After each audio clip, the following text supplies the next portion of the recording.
I bet you didn't know the profound events that unfolded during Jesus' crucifixion, the death of Jesus Christ on the cross. It's considered by many to be the pivotal moment of human history. Though it appeared to be a tragic end, the events surrounding Jesus' crucifixion revealed profound spiritual realities.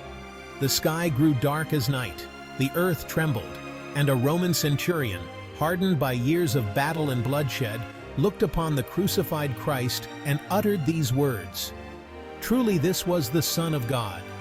These weren't just isolated incidents. They were cosmic echoes, reverberations of a power unseen since the dawn of creation. In the death of one man, the very fabric of the universe seemed to contort, to acknowledge something truly momentous was happening. Let's explore 5 remarkable events that testify to the cosmic significance of the cross. Events that force us to confront the magnitude of what happened on that hill in Calvary and what it means for each and every one of us. As Jesus cried out, giving up his spirit, a tremor passed through the earth. Not just a small quake, but a tremor so violent it split rocks and shattered tombs. Imagine the scene. The ground beneath your feet, solid and unyielding just moments before, now rolling in waves. The very symbol of permanence and finality, the tomb, cracked open. But this earthquake wasn't just about destruction, it was about resurrection. The Gospel of Matthew tells us that the tombs of many holy people who had died were opened. And after Jesus' own resurrection, they came out of those tombs. Can you imagine the astonishment of those who witnessed it? People they knew, loved ones long gone, walking the streets of Jerusalem. This supernatural occurrence was no mere coincidence. It was a powerful testimony to the victory Jesus achieved through his death. The splitting of rocks and opening of tombs showed that the very fabric of creation was shaken by the passing of the Son of God. The resurrection of these saints previewed the new life that would be unleashed through Jesus' own resurrection. Their appearance in Jerusalem was a dramatic witness to the effectiveness of Jesus' sacrifice on the cross. It anticipated the Apostle Paul's teaching that Christ was the first fruits of the resurrection.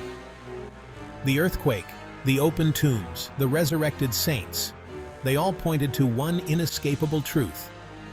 Death had been conquered. The power that held humanity captive for millennia had been broken. And it was broken not through might or force, but through the selfless act of love on a cross. The earth shook, not in fear, but in awe.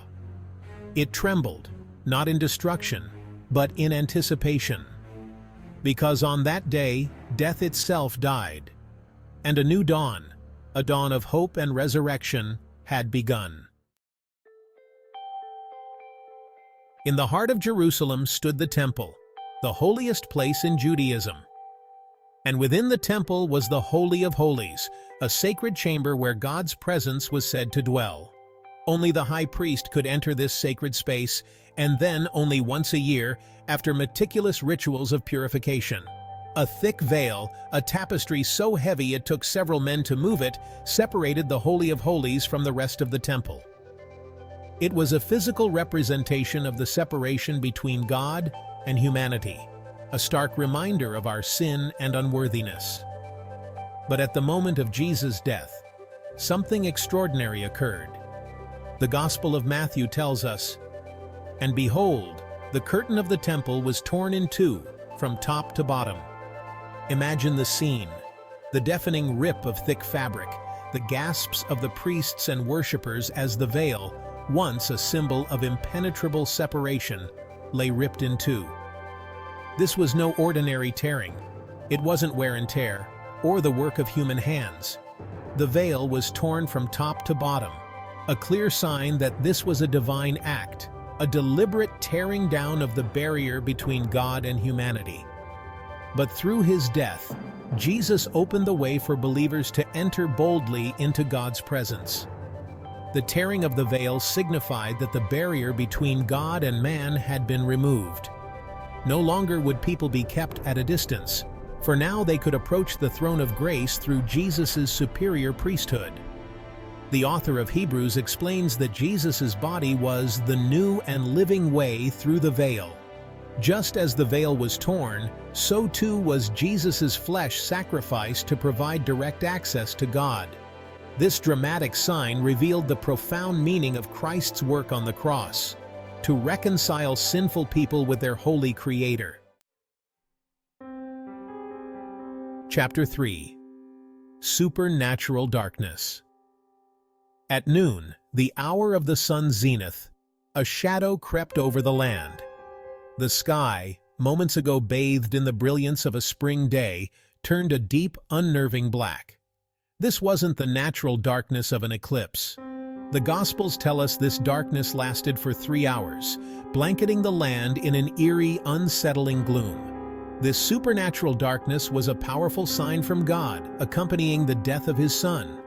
In the ancient world, darkness was associated with mourning, judgment, and the passing of great figures. Here, the very sky seemed to grieve as the Creator experienced separation from the created. The darkness may also have signified the spiritual darkness and blindness of those who rejected Jesus. Despite the clear signs, many refused to recognize Him as the Messiah. Yet in this moment of darkness, God was at work to bring light and life to the world through Christ's sacrifice. The darkness wasn't the final word. It was a shroud, a temporary veil obscuring a greater truth. For in the depths of that unnatural night, hope was being born. A hope that would pierce the darkness, a light that would shine brighter than any shadow. The darkness over the land was a cosmic echo of the spiritual darkness that had enveloped humanity. But it was also a prelude to the dawn, a reminder that even in our darkest moments, God is at work, weaving His tapestry of redemption, and that even in the face of death, the promise of life, of light, remains. Chapter 4. The Centurion's Confession. The Roman centurion, a hardened soldier, a man of war and discipline, stood at the foot of the cross. He'd overseen countless crucifixions, witnessed the brutality, the suffering, the slow, agonizing death. But this was different. He'd been there when Jesus was mocked, beaten, crowned with thorns. He'd heard the accusations, the blasphemies hurled at this man who claimed to be the Son of God. He'd seen Jesus endure it all with a quiet dignity that was both perplexing and compelling. As Jesus breathed His last, the earth shook and the other supernatural signs occurred.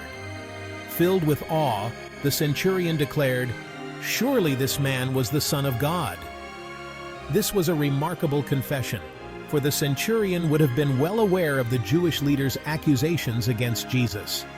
Yet in the face of such remarkable events, he could not deny the truth.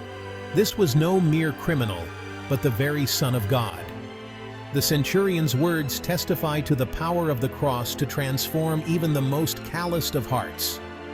Though he began the day overseeing a routine execution, he ended it recognizing the innocence and divinity of the one he had put to death. Truly, the cross has the power to move hearts from death to life. The centurion, a man accustomed to death, a man who dealt in the currency of power and violence, saw something different in the dying Jesus. He saw innocence, he saw divinity, he saw truth. And in that recognition, in that confession torn from his lips by the sheer weight of what he was witnessing, the centurion became a testament to the transformative power of the cross. A testament that even in the face of death, faith can bloom, and hearts, even the hardest of hearts, can be changed. Chapter 5. The Trembling of Creation. The earth shook, not just the ground beneath the cross, but the very foundations of creation seemed to tremble. The sky had already darkened, the veil of the temple torn in two. Now the earth itself joined in this chorus of cosmic grief and awe. This profound reaction of the natural realm stands in stark contrast to the indifference and hostility of many human onlookers. While the crowd mocked and the religious leaders scoffed, the inanimate creations seemed to tremble before its creator. The trembling of the earth and the heavens testifies to the cosmic significance of the cross. Jesus' death was no ordinary execution, but a pivotal moment that shook the very foundations of the world. It was a turning point in human history, with eternal implications for all who would put their faith in the crucified and risen Lord. The rocks, the tombs, the very dust of the earth seemed to understand what humanity was too blind to see. That this wasn't just the death of a man, but the death of death itself. That in this cosmic tremor, a new era was being ushered in. The trembling of creation wasn't a sign of destruction, but of transformation. The world was being remade, the old order passing away. It was a birth, painful and violent, but a birth nonetheless. And as the earth trembled, it whispered a silent promise that just as surely as death had been conquered, life would bloom again. Outro: the cosmic significance of the cross. The events surrounding Jesus' death on the cross reveal profound spiritual realities. From the shaking of the earth to the tearing of the temple veil, these remarkable occurrences testify to the power and meaning of the cross. They remind us that this was no ordinary execution, but a cosmic event that shook the very foundations of creation. These signs and wonders weren't meant to frighten or confuse, but to awaken us to the magnitude of what took place at Calvary. May this story inspire us to reflect deeply on the sacrifice of Christ and its transformative impact on our lives and our world. To remember that even in darkness, there is light. Even in death, there is life. And even in the face of despair, there is always hope.